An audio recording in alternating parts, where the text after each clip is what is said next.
ಎಲ್ರಿಗೂ ನಮಸ್ಕಾರ. ನಮ್ಮ ಜ್ಞಾನಸೂತ್ರಂ ಯೂಟ್ಯೂಬ್ ಚಾನೆಲ್ಗೆ ನಿಮಗೆ ಮರಳಿ ಸ್ವಾಗತ.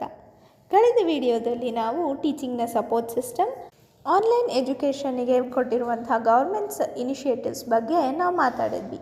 ಇವತ್ತಿನ ವಿಡಿಯೋದಲ್ಲಿ ಇವ್ಯಾಲ್ಯೂಯೇಷನ್ ಸಿಸ್ಟಮ್ಸ್ ಮತ್ತು ಇನೋವೇಷನ್ಸ್ ಇನ್ ಇವ್ಯಾಲ್ಯೂಯೇಷನ್ ಸಿಸ್ಟಮ್ ಬಗ್ಗೆ ಮಾತಾಡ್ತೇವೆ.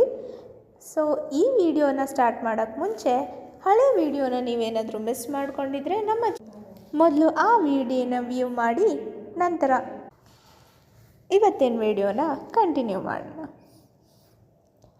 ಮೊದಲನೇದಾಗಿ ಇವ್ಯಾಲ್ಯೂಯೇಷನ್ ಸಿಸ್ಟಮ್ ಅಂದರೆ assessing student learning and teacher effectiveness through a system of process of setting objectives using measuring tools, analysing data and making judgment.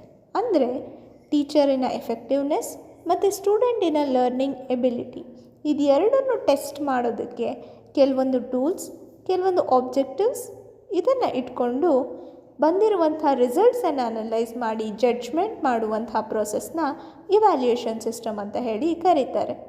ಈ ಇವ್ಯಾಲ್ಯೂಯೇಷನ್ ಸಿಸ್ಟಮಿನ ಎಲಿಮೆಂಟ್ಸ್ ಏನಪ್ಪ ಅಂತ ಅಂದರೆ, ಮೊದಲನೇದು ಆಬ್ಜೆಕ್ಟಿವ್ಸ್ ಅಂದರೆ ವಾಟ್ ಈಸ್ ಬೀಯಿಂಗ್ ಇವ್ಯಾಲ್ಯೂಯೇಟೆಡ್, ಅಂದರೆ ನಿಮಗೆ ಒಂದು ಉದ್ದೇಶ ಇರಬೇಕು, ಇಲ್ಲಿ ನೀವು ಏನನ್ನು ಇವ್ಯಾಲ್ಯೂಯೇಟ್ ಮಾಡ್ತಾ ಇದ್ದೀರಾ ಅಂತ. ಎರಡನೇದು ಕ್ರೈಟೀರಿಯಾ ಅಂದರೆ ಸ್ಟ್ಯಾಂಡರ್ಡ್ ಫಾರ್ ಜಡ್ಜ್ಮೆಂಟ್, ನೀವು ಇವ್ಯಾಲ್ಯೂಯೇಟ್ ಮಾಡೋಕ್ಕೆ ಯಾವ್ಯಾವ ರೀತಿಯಾದ ಕ್ರೈಟೀರಿಯಾನ ಇಟ್ಕೊಳ್ತೀರಾ ಅಂತ ಕೆಲವು ಸ್ಟ್ಯಾಂಡರ್ಡ್ಸನ್ನು ಸೆಟ್ ಮಾಡ್ಕೊಳ್ಬೇಕಾಗುತ್ತೆ. ಮೂರನೇದು ಟೂಲ್ಸ್, ಈ ಇವ್ಯಾಲ್ಯೂಯೇಷನ್ ಮಾಡೋದಕ್ಕೆ ನೀವು ಯೂಸ್ ಮಾಡೋ ಟೂಲ್ಸ್ ಯಾವ್ದು ಅಂತ ನೀವು ಡಿಸೈಡ್ ಮಾಡಬೇಕು. ಅಂದರೆ ನೀವು ಟೆಸ್ಟ್ಸ್ ಕಂಡಕ್ಟ್ ಮಾಡ್ತೀರಾ, ಎಕ್ಸಾಮ್ಸ್ನ ಕಂಡಕ್ಟ್ ಮಾಡ್ತೀರಾ, ಅಥವಾ ವೈವಾ ಮಾಕ್ ಟೆಸ್ಟ್ಸ್ ಏನಾದರೂ ಮಾಡಬೇಕಾ, ಆ ಡಿಸಿಷನನ್ನು ನೀವು ತಗೊಳ್ಬೇಕಾಗುತ್ತೆ. ಲಾಸ್ಟ್ ಒನ್ ಇಂಟರ್ಪ್ರಿಟೇಷನ್ ಮಾಡೋದು ಯೂಸಿಂಗ್ ದ ಸ್ಕೋರ್ಸ್, ಅಂದರೆ ರಿಸಲ್ಟ್ ಬಂದ ಮೇಲೆ ನೀವು ಟೀಚಿಂಗ್ ಎಫೆಕ್ಟಿವ್ನೆಸ್ ಮತ್ತು ಲರ್ನರ್ಸ್ ಎಬಿಲಿಟಿನ ಲಾಸ್ಟಲ್ಲಿ ಡಿಸೈಡ್ ಮಾಡಬೇಕು. ಇದು ಎಲಿಮೆಂಟ್ಸ್ ಆಫ್ ಇವ್ಯಾಲ್ಯೂಯೇಷನ್ ಸಿಸ್ಟಮ್. ಮುಂದೆ ಟೈಪ್ಸ್ ಆಫ್ ಇವ್ಯಾಲ್ಯೂಯೇಷನ್ ಸಿಸ್ಟಮ್. ಇದರಲ್ಲಿ ಬರೋ ಫಸ್ಟ್ ಪಾಯಿಂಟ್ ಪ್ಲೇಸ್ಮೆಂಟ್ ಅಂತ ಅಂದರೆ, ಇಲ್ಲಿ ನಾವು ಸ್ಟೂಡೆಂಟ್ಸಿಗೆ ಆ ಕಾನ್ಸೆಪ್ಟ್ ಬಗ್ಗೆ ಪ್ರಿಯರ್ ನಾಲೆಡ್ಜ್ ಏನಿದೆ ಅಂತ ಹೇಳಿ ತಿಳ್ಕೊಳ್ಬೇಕಾಗುತ್ತೆ. ಟೀಚರ್ ಇನ್ಸ್ಟ್ರಕ್ಷನ್ ಕೊಡೋಕ್ಕೆ ಮುಂಚೆ ಸ್ಟೂಡೆಂಟ್ ಹತ್ರ ಇರುವಂಥ ನಾಲೆಡ್ಜನ್ನು ಇಲ್ಲಿ ಪ್ಲೇಸ್ಮೆಂಟ್ ಅಂತ ಹೇಳಿ ಕರೀತಾರೆ. ಸೆಕೆಂಡ್ ಟೈಪ್ ಬಂದುಬಿಟ್ಟು ಫಾರ್ಮ್ಯಾಟಿವ್. ಇಲ್ಲಿ ಏನಾಗುತ್ತೆ ಅಂತ ಅಂದರೆ, ಈ ಟೈಪಿನ ಅರ್ಥ ಏನಂದರೆ, ಟೀಚಿಂಗ್ನ ಕ್ವಾಲಿಟಿನ ಇಂಪ್ರೂವ್ ಮಾಡಲಿಕ್ಕೋಸ್ಕರ ಕೊಡುವಂಥ ಕನ್ಸ್ಟ್ರಕ್ಟಿವ್ ಫೀಡ್ಬ್ಯಾಕನ್ನು ಫಾರ್ಮ್ಯಾಟಿವ್ ಅಂತ ಹೇಳಿ ಕರೀತಾರೆ. ಇದು ಇನ್ಸ್ಟ್ರಕ್ಷನ್ ಆಗುವಂಥ ಟೈಮಲ್ಲೇ ನಡೆಯುತ್ತೆ. ಮೂರನೇ ಟೈಪ್ ಬಂದುಬಿಟ್ಟು ಸಮೆಟಿವ್ ಟೈಪ್. ಇಲ್ಲಿ ಏನಾಗುತ್ತೆ, ಕಂಪ್ಲೀಟ್ ಇನ್ಸ್ಟ್ರಕ್ಷನ್ ಅಥವಾ ಕೋರ್ಸ್ ಆದಮೇಲೆ ಅಸೈನ್ ಮಾಡುವಂಥ ಗ್ರೇಡ್ಸ್, ಸರ್ಟಿಫಿಕೇಷನ್ಸನ್ನು ಸಮೆಟಿವ್ ಅಂತ ಹೇಳಿ ಕರೀತಾರೆ. ನಾಲ್ಕನೇ ಟೈಪ್ ಬಂದು ಡಯಾಗ್ನಸ್ಟಿಕ್ ಅಂದರೆ ಕಂಪ್ಲೀಟ್ ರಿಸಲ್ಟ್ಸ್ ಎಲ್ಲ ಬಂದಮೇಲೆ ಡೇಟಾ ಅನಲೈಸ್ ಮಾಡಿ ಲರ್ನಿಂಗ್ ಡಿಫಿಕಲ್ಟೀಸ್ ಏನು ಅಥವಾ ಏನು ರೆಮಿಡಿಯಲ್ ಮೆಷರ್ಸನ್ನು ತೊಗೊಳ್ಬೇಕು ಅನ್ನೋದನ್ನು ನೋಡೋದೇ ಡಯಾಗ್ನೋಸ್ಟಿಕ್ ಲೆವೆಲ್. ಇದಿಷ್ಟು ಬಂದ್ಬಿಟ್ಟು types and elements of evaluation system. ಮುಂದಿನ ಕಾನ್ಸೆಪ್ಟ್ ಬಂದು evaluation in CBCS in higher education. ಇಲ್ಲಿ CBCS ಅಂದರೆ ಚಾಯ್ಸ್ ಬೇಸ್ಡ್ ಕ್ರೆಡಿಟ್ ಸಿಸ್ಟಮ್. ಇದು ಯಾವ ಥರದ ಎಜುಕೇಷನ್ ಮಾಡೆಲ್ ಅಂದರೆ, ಸ್ಟೂಡೆಂಟ್ಸಿಗೆ ಇಲ್ಲಿ ಫ್ರೀಡಮ್ ಇರುತ್ತೆ to choose their core paper, elective paper ಮತ್ತು ಸ್ಕಿಲ್ ಬೇಸ್ಡ್ ಅಂತಹ 3 ರೇಂಜ್ ಆಫ್ ಪೇಪರ್ಸನ್ನು ಇಲ್ಲಿ ಸ್ಟೂಡೆಂಟ್ಸು ಸೆಲೆಕ್ಟ್ ಮಾಡುವಂಥ ಆಪ್ಷನ್ ಇರುತ್ತೆ. ಹಾಗಾದರೆ CBCS ಸಿಸ್ಟಮಲ್ಲಿ ಇವ್ಯಾಲ್ಯೂಯೇಷನ್ ಹೇಗೆ ನಡೆಯುತ್ತೆ ಅಂತ ನೋಡೋಣ. CBCS ಸಿಸ್ಟಮಲ್ಲಿ ಕಂಟಿನ್ಯೂಸ್ ಮತ್ತು ಕಾಂಪ್ರಹೆನ್ಸಿವ್ ಇವ್ಯಾಲ್ಯೂಯೇಷನ್ ಸಿಸ್ಟಮ್ ಇರುತ್ತೆ. ಇದನ್ನು 2 ಪಾರ್ಟಾಗಿ ಸ್ಪ್ಲಿಟ್ ಮಾಡ್ತಾರೆ. ಮೊದಲನೇದು ಇಂಟರ್ನಲ್ ಅಸೆಸ್ಮೆಂಟ್ ಯೂಶ್ವಲಿ 25% ಅಥವಾ 30% ಆಫ್ ಟೋಟಲ್ ಮಾರ್ಕ್ಸ್ ಇರುತ್ತೆ. ಈ ಇಂಟರ್ನಲ್ ಮಾರ್ಕ್ಸ್ನ ಅಸೈನ್ ಮಾಡೋದು based on assignments, seminars, term examinations ಮತ್ತು ಅಟೆಂಡೆನ್ಸ್ ಮೇಲೆ. ಎರಡನೇ ಪಾರ್ಟ್ ಬಂದ್ಬಿಟ್ಟು ಸೆಮಿಸ್ಟರ್ ಎಂಡ್ ಎಕ್ಸಾಮ್ಸ್. ಇದು usually 70 to 75% of the total ಮಾರ್ಕ್ಸನ್ನು ಕವರ್ ಮಾಡಿರುತ್ತೆ. ಮತ್ತು it will be based on concept based written exams. Complete syllabus ಏನಿದೆ ಅದರ ರಿಟರ್ನ್ ಎಕ್ಸಾಮ್ಸ್ ಮೇಲೆ ಈ ಮಾರ್ಕ್ಸ್ ಡಿಸೈಡ್ ಆಗುತ್ತೆ. ಇದಿಷ್ಟುನು evaluation in CBCS. First concept ಬಂದು computer based testing and innovation in evaluation system.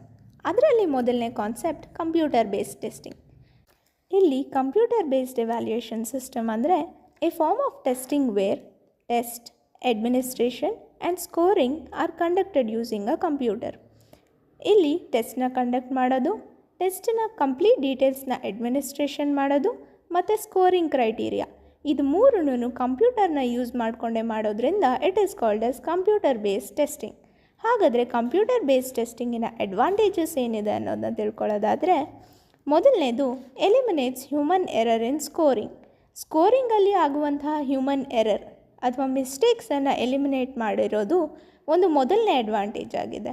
ಎರಡನೇದು quick results. Computer based testing ಮೂಲಕ ತೊಗೊಂಡಿರುವಂಥ ಟೆಸ್ಟಿನ ರಿಸಲ್ಟು ತುಂಬಾ ಬೇಗ ಬರುತ್ತೆ ರಾದರ್ ದ್ಯಾನ್ ಟ್ರೆಡಿಷ್ನಲ್ ರಿಸಲ್ಟ್ಸ್. ಮೂರನೇ ಪಾಯಿಂಟ್ ಬಂದ್ಬಿಟ್ಟು ಆಫರ್ಸ್ ಲಾರ್ಜ್ ಕ್ವೆಶನ್ ಬ್ಯಾಂಕ್. ಅಂದರೆ the storage capacity of the question bank large ಇರುತ್ತೆ ಅಂತ ಅರ್ಥ. ಇನ್ನು ಕೊನೆ ಪಾಯಿಂಟ್ ಬಂದ್ಬಿಟ್ಟು ensures high security. Computer based ಟೆಸ್ಟಿಂಗಿಂದ ಕ್ವೆಶನ್ ಪೇಪರ್ ಲೀಕ್ಸ್ ಹಾಗೇನೇನೇ ಕ್ವೆಶನ್ ಪೇಪರಿನ ಮಿಸ್ಯೂಸೇಜ್ಗಳು ಕಡಿಮೆ ಆಗಿದೆ. ಇದರಿಂದ ಸೆಕ್ಯೂರಿಟಿ ಅನ್ನೋದು ಜಾಸ್ತಿ ಆಗಿದೆ.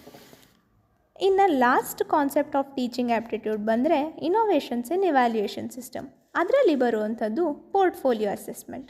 ಪೋರ್ಟ್ಫೋಲಿಯೋ ಅಸೆಸ್ಮೆಂಟ್ ಅಂದರೆ ಸ್ಟೂಡೆಂಟ್ಸ್ನ ಓವರ್ ಟೈಮ್ ವರ್ಕನ್ನು ಕಲೆಕ್ಟ್ ಮಾಡಿ ಅದರಿಂದ ಸ್ಟೂಡೆಂಟ್ಸ್ ಹೇಗೆ ಗ್ರೋತ್ ಆಗಿದ್ದಾರೆ ಅಂತ ನೋಡೋದೇ ಪೋರ್ಟ್ಫೋಲಿಯೋ ಅಸೆಸ್ಮೆಂಟ್. ಇನ್ನು ಸೆಕೆಂಡ್ ಒನ್ ರೂಬ್ರಿಕ್ಸ್. ರೂಬ್ರಿಕ್ಸ್ ಅಂದರೆ ಪ್ರಾಜೆಕ್ಟಿಗೆ, ಈಗ ನಾವು ಒಂದು ಪ್ರಾಜೆಕ್ಟ್ ಕೊಟ್ಟಿದ್ದೀವಿ ಅಂತ ಅಂದರೆ ಆ ಪ್ರಾಜೆಕ್ಟಿಗೆ ಇರುವಂಥ ಸ್ಪೆಸಿಫಿಕ್ ಗೈಡ್ಲೈನ್ಸ್, ಆ ಒಂದು ಗೈಡ್ಲೈನ್ಸಿಗೆ ಇಷ್ಟಿಷ್ಟು ಸ್ಕೋರ್ ಇರುತ್ತೆ ಅಂತ ಹೇಳಿ ಸೆಟ್ ಮಾಡಿ ಸ್ಟೂಡೆಂಟ್ಸಿಗೆ ಅದೇ ರೀತಿಯಾಗಿ ಪ್ರಾಜೆಕ್ಟ್ ಮಾಡಿಸುವಂಥ ಒಂದು ಕ್ರೈಟೀರಿಯಾನ ರೂಬ್ರಿಕ್ಸ್ ಅಂತ ಹೇಳಿ ಕರೀತಾರೆ. ಇನ್ನು next point peer and self assessment.